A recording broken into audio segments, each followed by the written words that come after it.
5 करना है। मान लो बीच में रजस वाला धर्म आ जाता है कभी कभी, तो आगे बढ़ता है कि नहीं बढ़ता व्रत? बढ़ता है ना। तो पशुपति व्रत का मतलब यह है कि आप शंकर के पूर्ण हो या फिर कृष्ण के पूर्ण हो। आप जन्माष्टमी का व्रत करना है, भगवान आए हैं, जन्माष्टमी का व्रत कर रहे हो तो पूर्ण तरह से जन्माष्टमी का व्रत करो। सोमवार पशुपति व्रत अगले सोमवार कर लूंगी, बाबा कराएगा। हो सकता है जिस कामना से तुम पशुपति व्रत उठाई थी वो कामना पूरी होने में थोड़ा समय लग रहा होगा, तो भगवान ने कहा थोड़ा रुक जा, एक व्रत और आगे बढ़ा ले। ये भगवान करा रहा है, नहीं तो भगवान को क्या पड़ी थी नहीं सोमवार के जन्माष्टमी कराने की, रविवार की नहीं करा देता। हर चीज में अच्छा सोचो, गलत तो अपने सोचना ही नहीं। क्यों गलत सोचें अपन? कोई बुराई भी करे ना अपनी, कोई निंदा भी करे, कोई कितना भी गलत बोले, गालियों पर गालियां दे, अपशब्द पर अपशब्द देते, ताने पर ताने दे, बुराई पर बुराई करे, निंदा पर निंदा करे, कितना ही करे, अपने ही खाए और अपने कोई गालियां दे, अपने कोई अपशब्द दे, तो भी तुम्हारे मुख से अपशब्द नहीं निकलना चाहिए। तो भी कहो भगवान ने गजब करा, इसको पैदा कर कर मेरे पास भेज दिया। ये बड़ी कृपा भगवान की हुई, जो कम से कम मुझे कोई तो मिला ताने देने वाला, मुझे कोई तो मिला अपशब्द कहने वाला। जब मैं छोटी थी, जब मैं छोटा था, तब दुनिया के लोग माता पिता भी 2 मार कर चले जाते थे, अपशब्द कह देते, तब कोई कहता ही नहीं है। कम से कम ये तो मिला है। उसमें अच्छा ढूंढो, उसमें श्रेष्ठ ढूंढो। व्रत करो तो श्रेष्ठता से करो, पूर्ण समर्पित होकर। शंकर भगवान को पूरा नारियल चढ़ता है, टूटा हुआ नहीं, फूटा हुआ नहीं, पूर्ण चढ़ता है शंकर भगवान को कि पूर्ण दिया, अधूरा नहीं। फल भी दिया तो पूर्ण दिया, अधूरा नहीं।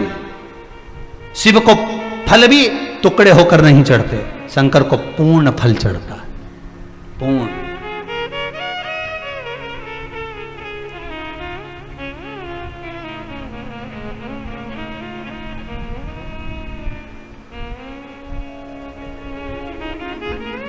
अरे राजा जरासंध के जो पिताजी थे शंकर के बड़े भगत थे। कथा का ध्यान करिएगा, भागवत जी में सुना है ना। जरासंध कैसे मारा था? एक तिनके के टुकड़े कर कर फेंके, भीम ने देखा बीच में से, जरासंध का पिता, राजा जरासंध के पिता बड़े भगवान शंकर के भगत थे, शिव के भगत। उनकी 2 धर्मपत्नियां थीं, पर संतान नहीं थी। एक दिन शिव की आराधना कर कर आ रहे थे, शंकर ही गुरु का रूप रख लिया। अभी आपको कथा में कहा था शिव गुरु है, गुरु शिव है। अगर गुरु ने कह दिया कि बाबा कृपा कर दिया, 2 महीना 3 महीने में तेरा ये काम हो जाएगा, शंकर ने करुणा कर दी, आशीर्वाद मिल गया, तो वचन पर विश्वास करो कि वो बोला है तो शंभु ही बोला है, और शंभु बोला है तो गुरु ही बोला है। वो गुरु, वो शिव। शंकर के मंदिर से आ रहे थे राजा जरासंध के पिता, संतान नहीं थी, और मार्ग से आते आते आज आंख में अश्रु भरे हुए थे पिता के। वहीं शिव गुरु का रूप रखकर आ गए। क्या हुआ, क्या बात है, क्या हो गया? 2 धर्मपत्नी पर संतान नहीं। हमारे शास्त्र हमको कितनी सुंदर सीख देते हैं कि दशरथ जी के घर में संतान नहीं हुई तो उन्होंने गुरु जी के सामने जाकर हाथ जोड़कर निवेदन करा कि मेरे घर में 3 धर्मपत्नियां, संतान नहीं है।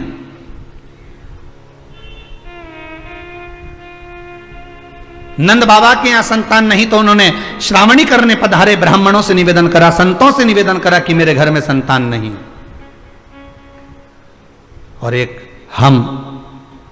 हमारे संतान नहीं, या कोई तकलीफ है, या कोई कष्ट है, या कोई बीमारी है, या कोई रोग है, तो हम गुरु से नहीं कहते, हम गुरु के पास जाकर नहीं कहते। हम तो सबसे पहले ये जो ढोंग करने वाले होते हैं, प्रपंच करने वाले होते हैं, ये जो तुम्हें लूटने वाले होते हैं कि आओ और देकर जाओ, जो तुम्हें लूटते रहते हैं दिन रात, मैं तेरे को ये बना कर दे दूंगा, मैं तेरे को ये डोरा दे दूंगा, मैं तेरे को भभूति दे दूंगा, मैं तेरे को ये प्रदान कर दूंगा, तुम बस ले जाना, फेंक देना, ऐसा हो जाएगा। तो ये हम केवल बर्बाद हो रहे हैं।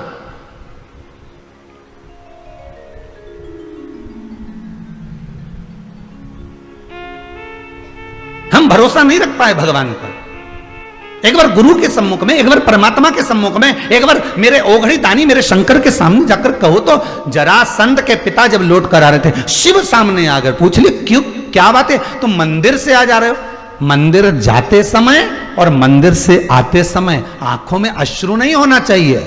भगवान को तकलीफ होती है कि ये मेरे पास आकर रो रहा है, इसको क्या हो गया, इसका दुख कटा, तब तो ये मंदिर आया है।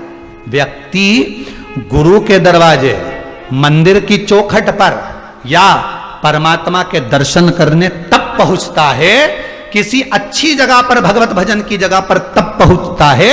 शिव महापुराण में, राम कथा में, भागवत कथा में व्यक्ति तब पहुंचता है जब उसका दुख भगवान काटना प्रारंभ कर देता है कि अब इसका दुख कटना प्रारंभ हो गया।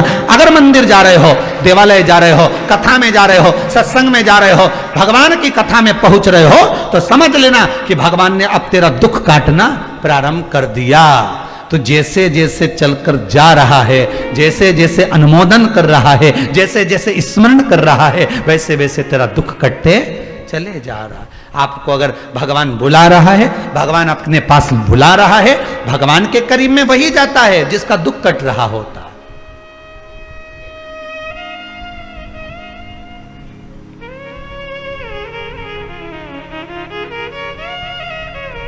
कहाँ दिल्ली, कहाँ मुंबई, कहाँ पूना, कहाँ गुजरात, कहाँ महाराष्ट्र, कहाँ राजस्थान, कहाँ कहाँ से लोग स्मरण करते हैं कि हम उज्जैनी जा रहे हैं, हम महाकालेश्वर जा रहे हैं, हम ओमकारेश्वर जा रहे हैं, हम कुबेरेश्वर जा रहे हैं। कितना स्मरण करते हैं लोग। कब जाता है व्यक्ति? जब उसका दुख कटना प्रारंभ हो जाता।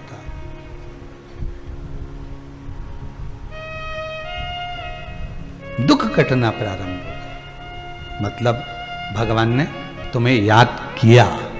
याद किया मतलब दुख कटेगा, ये पक्का है। भगवान को आखा दो, श्रीफल दिया, आखा दिया, फल दिया, आखा दिया। अब जरासंध के पिता जब लौट कर आ रहे थे तो पूछ लिया, तुम रो क्यों रहे हो, तुम्हारे रोने का कारण क्या है? जरासंध के पिता ने कहा, आज मैंने संतान के लिए जो व्रत करा कि मेरे घर में औलाद नहीं, संतान नहीं, मेरी दोनों धर्म पत्नियां घर पर इंतजार कर रही होंगी, मेरे अन्न का भाग नहीं खाया, केवल फल का आहार मुझे करना है, मेरे घर में संतान नहीं है। शंकर भगवान जो गुरु का रूप रख कर आए थे, उन्होंने कहा, काहे को टेंशन लेता है, काहे को चिंता करता है, क्यों चिंता कर?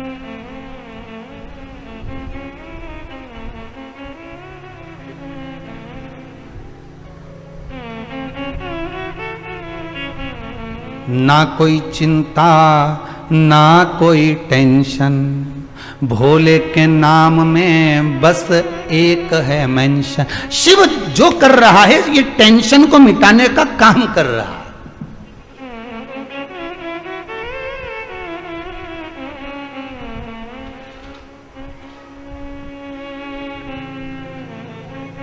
शिव चिंता मिटा देता है।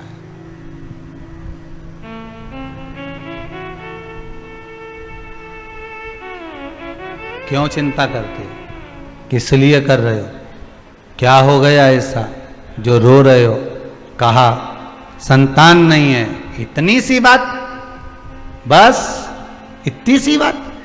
शंकर कहने लगे, तूने व्रत रखा है ना, व्रत रखा है तूने, तो व्रत रखा है तो फिर या तो व्रत रखने वाला व्यक्ति पहली बार जब व्रत रखे, पहला व्रत रखे, तो भगवान से निवेदन कर दे कि मैंने व्रत इसलिए करा,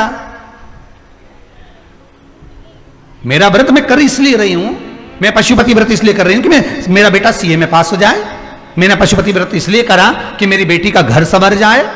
मैंने पशुपति व्रत इसलिए करा कि बाबा मेरी विनती को स्वीकार कर लो। विनय तो करो बाबा से। मैंने सोमवार व्रत करा, मैंने मंगलवार व्रत करा, मैंने गुरुवार व्रत करा, मैंने शुक्रवार, मैंने शनिवार, मैंने ये सारे व्रत करे आपने, तो बाबा से निवेदन तो करो। बस अब मत रो। अब क्यों रो रहे हो? कितना सुंदर कहा है कि जरासंध के पिता से शंकर गुरु का रूप रखकर करे कि अब क्यों रो रहा है, किस लिए? भगवान के सामने पहुंच गए ना आप, भगवान ने बुला लिया ना आपको, मंदिर पहुंच गए ना आप, गुरु के दरवाजे पहुंच गए ना आप, महाकाल राजा की नगरी में, कुबेरेश्वर धाम में, ओमकारेश्वर धाम में, भीमा शंकर में, परली बैजनाथ में, केदारेश्वर में, रामेश्वरम में, मल्लिकार्जुन में, जब आप किसी भगवान के धाम में पहुंच गए, फिर आंसू क्यों, फिर क्यों रो रहे हो? उसने बुलाया है, खाली नहीं जाने देता। एक हम सहज भाषा में कहें, आपको इससे भी सरल भाषा में आपको अगर समझ में आ जाए, गाय जब वो पोटा करती है ना, गाय जब गोबर करती है, गोबर जब जमीन पर गिरता है ना, उठाते हैं ना, तो उसमें धूल लग जाती है, उसमें मिट्टी लग जाती है। उसी को समझ लो, गाय पोटा करती है तो धूल लेकर उठती है, उसी तरह भक्त भगवान के पास बैठता है तो सुख लेकर उठता है, दुख नहीं लेकर उठता।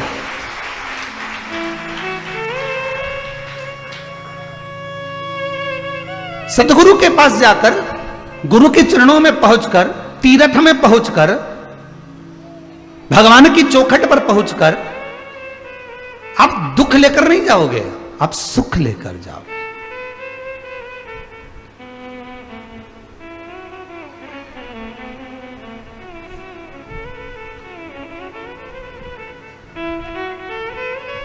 नहीं कोई संगी, नहीं कोई साथी, कोई नहीं, केवल एक तू ही है।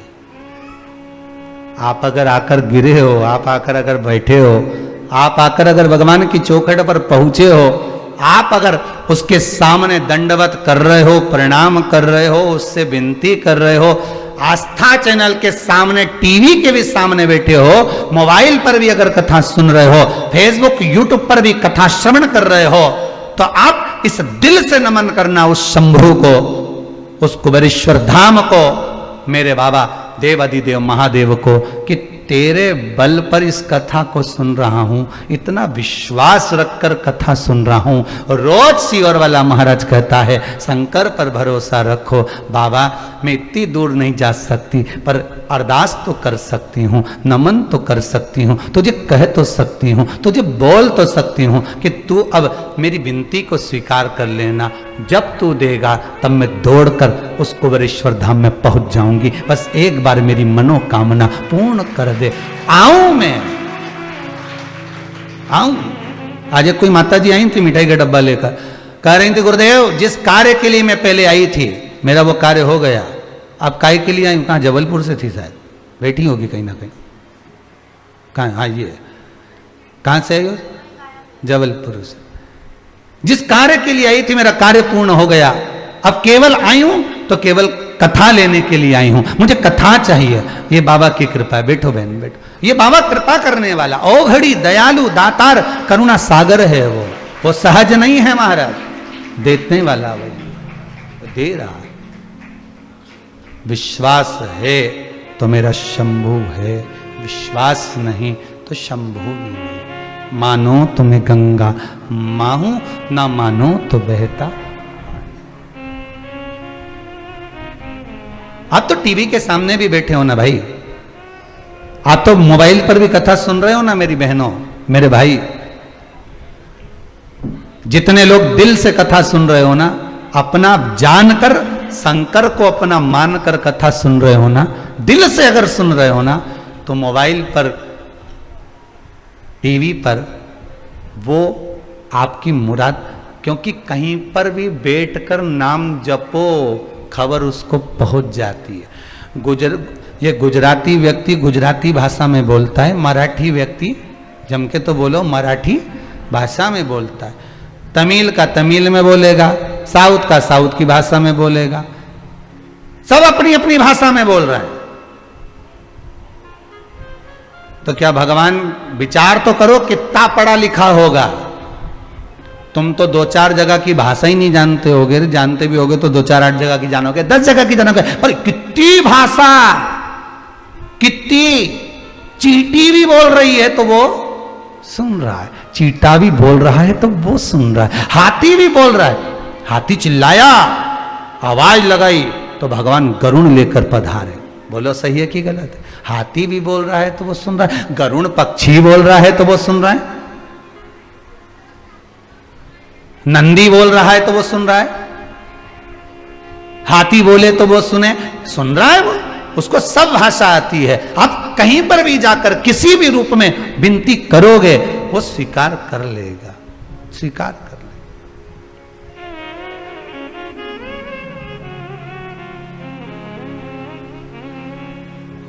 जरासंध के पिता से पूछा तू क्यों रो रहा? कहा संतान नहीं, बस इतनी सी बात, संतान नहीं इतनी सी बात के लिए रो रहा है? हाँ संतान नहीं है इसलिए रो रहा हूं। भगवान ने कहा चिंता मत कर। क्यों चिंता करता है? शंकर ने कहा ये आखा फल है, एक फल मैं तुझे दे रहा हूं। अब शिव को भी पूर्ण फल पसंद है तो भक्त को भी वो पूर्ण ही देता है, अब पूर्ण नहीं देगा। ये फल ले, इस फल को रात्रि होने से पहले तेरी धर्म पत्नी के पास भेज दे, वो खाएगी, गर्भ ठेर जाएगा। शंकर का प्रसाद रात भर नहीं रखा था, इसलिए शिव जी ने कहा ये फल ले, रात्रि होने से पहले ये फल पहुंच जाना चाहिए तेरी पत्नी के पास। अब जहां जरासंध के पिता तप करने गए थे वहां से घर तो ना जाने कितने कोसों दूर था, कैसे जाएगा, कैसे पहुंचेगा, कैसे जाएगा? जरासंध के पिता के पास में एक पक्षी था, उस पक्षी को डाली में लगा हुआ फल डाली पकड़ा कर दे दिया, ये रानी को दे देना ले जाकर, ये रानी को दे दो ले जाकर। और रानी को ले जाकर दो, रानी से कहना ये फल भेजा है खा लेना, गर्भ ठेर जाएगा। रानी ने फल पाया, जैसे ही फल आया रानी ने सोचा हम राजा की 2 धर्म पत्नियां हैं, इसको ये नहीं मालूम था कि शंकर ने पूर्ण दिया है तो पूर्ण पाइए, रात्रि से पहले भेजा है। शास्त्र कहता है शंकर का प्रसाद रात भर नहीं रखा होना चाहिए, ये 16 सोमवार की कथा में भी लिखा है, संकट सोमवार की कथा में भी लिखा है। जो संकट सोमवार का उद्यापन करते हैं, शंकर की कथा को सुनते हैं, जो सोमवार का व्रत करते हैं, संकट सोमवार 16 सोमवार का व्रत उद्यापन करते हैं, वो कथा में पढ़ लेते होंगे कि शंकर का प्रसाद चूरमा हो, बेलपत्री हो, जो भी आप प्रसाद है शिव का, उसको रात भर ना रखिएगा।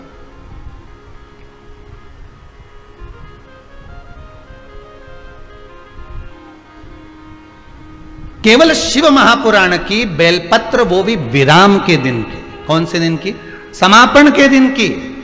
वो जब मिलती है तो वो भले तुम जिंदगी भर लाल वस्त्र में रखो, वो संपदा बढ़ाती है। ये शिव महापुराण में वर्णित है, वो है संपदा।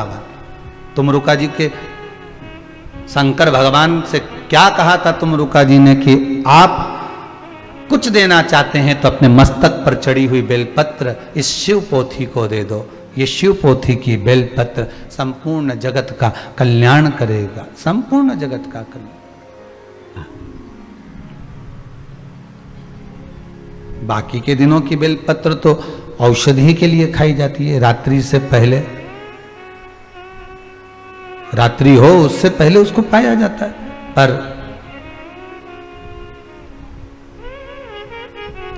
प्रसाद रात भर नहीं रखना। शिव महापुराण का, शंकर के अनुमोदन का, शिव के स्मरण का, शंकर मंदिर का आप पाना है तो वहीं पर पा लीजिए, दे वो लाओ दे दीजिए।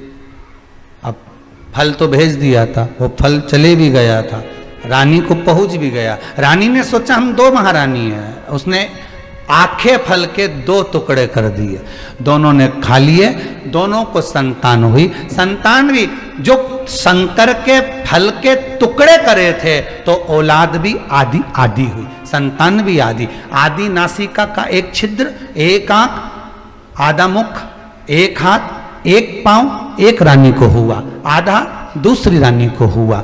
जैसे ही रानी को आदि आदि संतान हुई, जरासंध के पिताजी को मालूम पड़ा कि संतान हुई, और दासियों ने आकर कह दिया संतान भी ऐसी हुई कि कुरूप हुई। आदि आदि संतान उत्पन्न हुई है, आदि आदि संतान उत्पन्न हुई है, हाँ आदि आदि संतान, हाँ कहाँ है लेकर आओ। जो लेकर आए देखा तो ये तो आदि आदि है। पिताजी ने कह दिया ऐसी संतान हमको नहीं चाहिए, ले जाओ फेंक दो इसको, ले जाकर जाकर कहीं फेंक दिया जाए, जंगल में, वन में ले जाओ इसको, डाल दीजिए वन के अंदर, ले जाओ इसको। एक दासी को भेज दिया, दासी ने ले जाकर उसको फेंक दिया। फेंका, आधा आधा टुकड़ा अलग पड़ा था। एक हुई थी राक्षसी, पर कभी राक्षस कृत्य नहीं करा था। राक्षस कुल में जन्मी थी हुई, पर राक्षस कर्म नहीं करा था। इस निकल कर जा रही थी। इसकी शिव भक्ति बड़ी प्रबल थी, इसकी तप साधना बड़ी प्रबल थी। इस होई राक्षसी ने दोनों बच्चों को देखा तो अलग अलग थे। इसने अपने तप बल से बाबा देव अधिदेव महादेव से प्रार्थना कर कर दोनों को जोड़ दिया। दोनों को जोड़ा, लेकर गई जरासंध के पिताजी के पास में ले जाकर कहा ये तुम्हारा बेटा है, टुकड़े टुकड़े कर कर अलग पड़ा था, मैंने अपने शिव आराधना से अपनी भक्ति से इसको जोड़ दिया है, ले तुम इसको रख लो। पर एक बात याद रखना राजन, तुम्हारे पुत्र को मैंने जोड़ा है, इसको कोई मारेगा तो ये मरने वाला नहीं है, पर बीच में से फाड़ कर अगर भाग अलग कर दिया जाएगा तो ये मर जाएगा। जरासंध को बार बार जोड़ा, फिर जुड़ गया, फिर फाड़ा, फिर जुड़ गया। तब भगवान ने तिनका तोड़कर भाग विभाजित करे, तब भीम ने देखकर जरासंध के बीच में से फाड़ कर भाग विभाजित कर कर फेंके थे, फिर जीवित नहीं।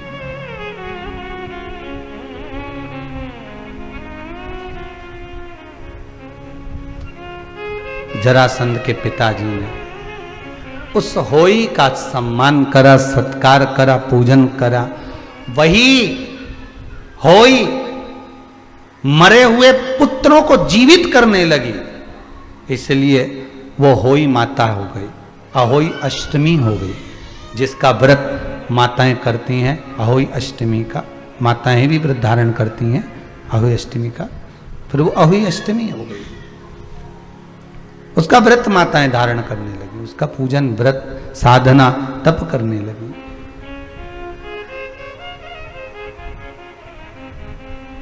भगवान को पूर्ण चाहिए। आप भगवान को फल दे रहे हो, पूर्ण दीजिए। आप भगवान की सेवा कर रहे हो तो पूर्णता में करिए। आप भगवान का मंत्र जाप कर रहे हो, पूर्णता में करिए। अपूर्ण शिव को नहीं चाहिए।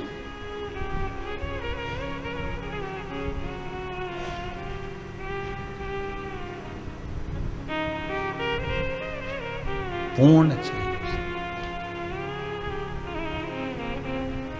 और जब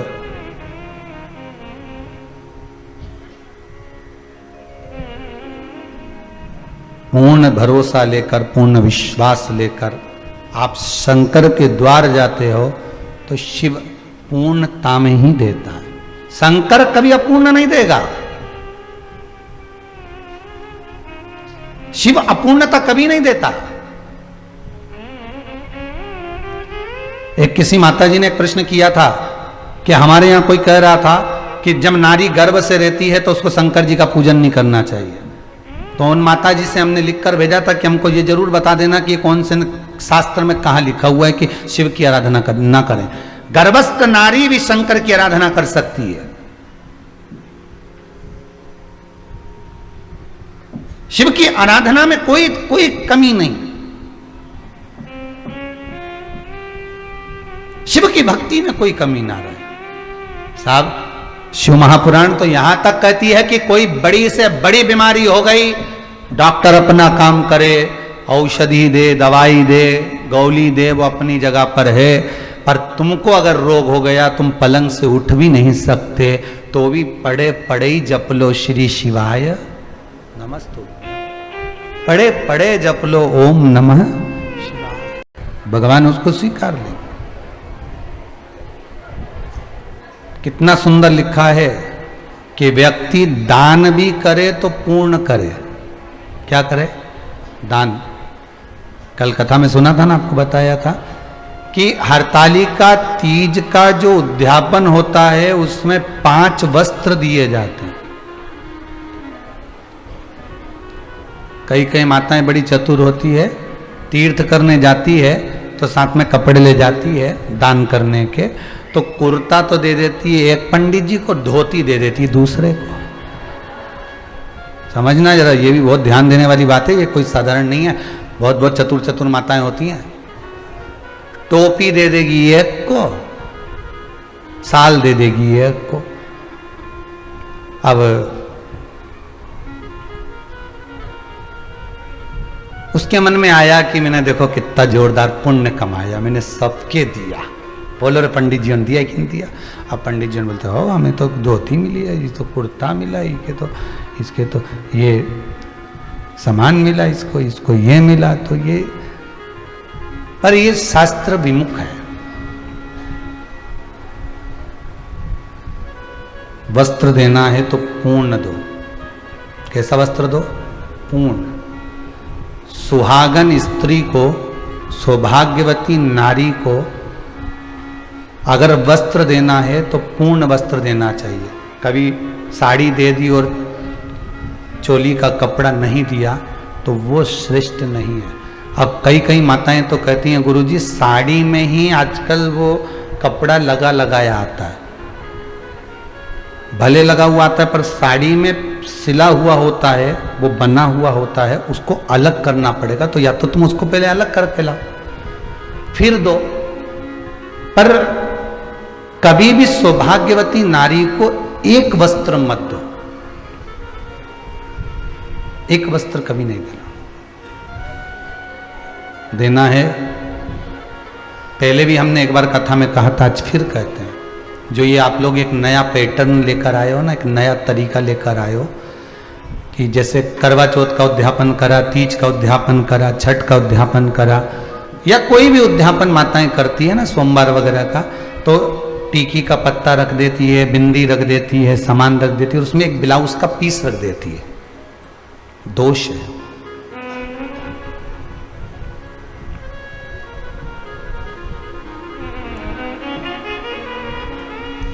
फिर माताएं कहती है कि हमको दुख क्यों झेलना पड़ रहा है, हमको ये कष्ट क्यों आया, हमने तो उद्यापन अच्छे से करा, हमने तो ये उद्यापन बहुत अच्छा करा था, फिर भगवान ने हमारे साथ ऐसा क्यों किया, किस लिए किया? उसका दोषी परमात्मा नहीं है, उसके दोषी आप हो। आपको अगर वस्त्र देना था तो वस्त्र पूर्ण 2 देना था।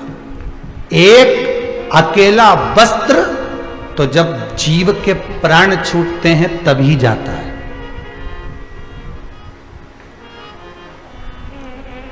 अगर आपको ब्लाउज पीस देना है तो पहले उसको, उसके साथ में एक जो हाथ में बांधने वाली मोली होती है, लच्छा होता है, पहले एक हाथ की मोली उसके अंदर रखो ब्लाउज पीस के साथ में, तो वो 2 वस्त्र हो गए, तो एक नहीं कहलाएगा, फिर वो 2 हो गए। पर माताएं पॉलीथीन में जब पैक करती है ना, पॉलीथीन में जमा लेती है, उसमें टीके का पत्ता रख लेगी, वो लगाने की रख लेगी, कुंकू रख लेगी, सब कुछ रख लेगी, पर वस्त्र एक रखेगी, उसमें मोली नहीं रखती है, वो कलेवा नहीं रखती, उसमें नाड़ा नहीं रखती, उसमें वो शुभ सूचक नहीं माना गया।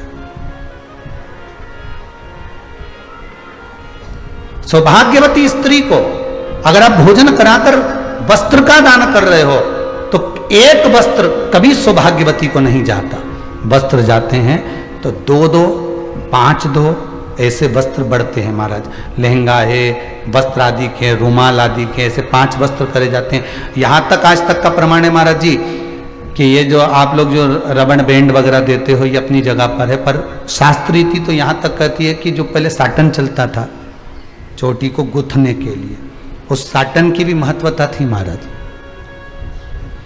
भविष्य पुराण को उठाइए और भविष्य पुराण को उठाकर देखिएगा, कभी मौका मिल जाए आपको और आपके पास में अगर भविष्य पुराण की किताब हो, पोथी हो, पुराण हो, तो उसको पढ़कर देखना एक बार। उसमें वर्णन आता है कि 5 वस्त्र में वो साटन भी गिना जाता है स्त्री के। कारण क्या था? तो कहते हैं जो साटन का दान देते थे, रिबिन उसको कहते, साटन का रिबिन बोलते हैं उसको, तो उसका जब दान देते थे तो जो परिवार टूट रहा होता था, जिसके परिवार में सास बहू देवरानी जेठानी की लड़ाई होती थी, परिवार टूट रहा है, विभाजन की ओर चले जाता है, तो साटन का दान करने से परिवार जुड़ जाता था, इसलिए साटन दिया जाता था। अब आज के समय में तो कौन दे, फैशन है महाराज, थोड़ा वीआईपी चीज दो, तो भगवान भी क्या वीआईपी में जा, भगवान भी कर दे वीआईपी, चलो चल।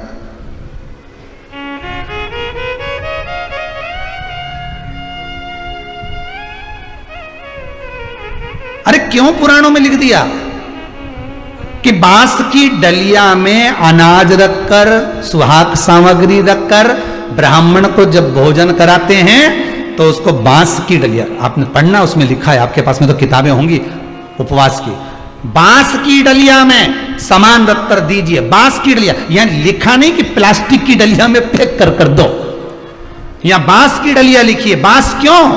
क्योंकि बांस शुभ कार्य का सूचक होता है। जब विवाह होता है तो बांस का मंडप लगता है, शुभ कार्य का सूचक होता है। बांस वंश की वृद्धि करता है। उद्यापन करने वाली नारी बांस की टोकरी में, बांस की पिटारी में सामान रखकर जब सौभाग्य का देती है, तो जैसे बांस की टोकरी एक दूसरे से गुथी होती है महाराज, और उस बांस के छोटे छोटे से रर्रे निकले होते हैं, हल्के से ले तो वो चुभ जाते हैं, उसी तरह जो दूसरी बांधाएं आती है बांस की टोकरी, उसको दूर भगाकर अखंड सौभाग्य प्रदान करती है, इसलिए बांस की पिटारी लिखी गई है। उद्यापन में प्लास्टिक की पिटारी नहीं लिखी है, प्लास्टिक की कोई डलिया नहीं लिखी है। अब ये तो फैशन की बात है, बांस की लाएंगे, कौन घर में यूज करे नहीं करे, तो फिर तो तुम्हारा मन है, आगे मर्जी आपकी।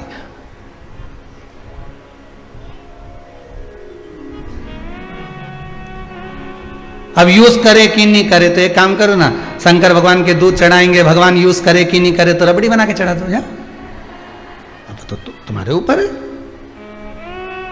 पर जो नियम है शास्त्र के, वो नियम हमारे यहाँ उद्यापनों में मिलते हैं, वो नियम हमारे यहाँ शास्त्रों में मिलते हैं, उस नियम से चलिए, उस नियम को धारण करते हुए चलिए।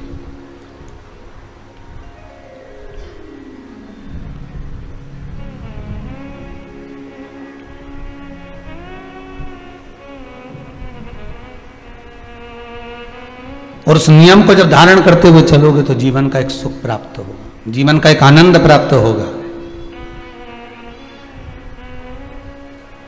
आप आए नहीं, सुबह हो गई, मेरी पूजा की थाली धरी की धरी दे गई। दुख आने का एक कारण है अपना पूर्व का किया गया कर्म, और दूसरा कारण है अपने द्वारा किया हुआ बेकार कर्म। हो सकता है कभी कभी हम पूजन अर्चना सेवा आदि में भी हम कर्म बेकार कर जाते हैं, हम नहीं समझ पाते। छोटी छोटी गलतियां बहुत हो जाती हैं साहब, उन गलतियों को हम सुधार नहीं पाते, उन गलतियों को हम सुधार नहीं पाते। वस्त्र का दान देना है, आप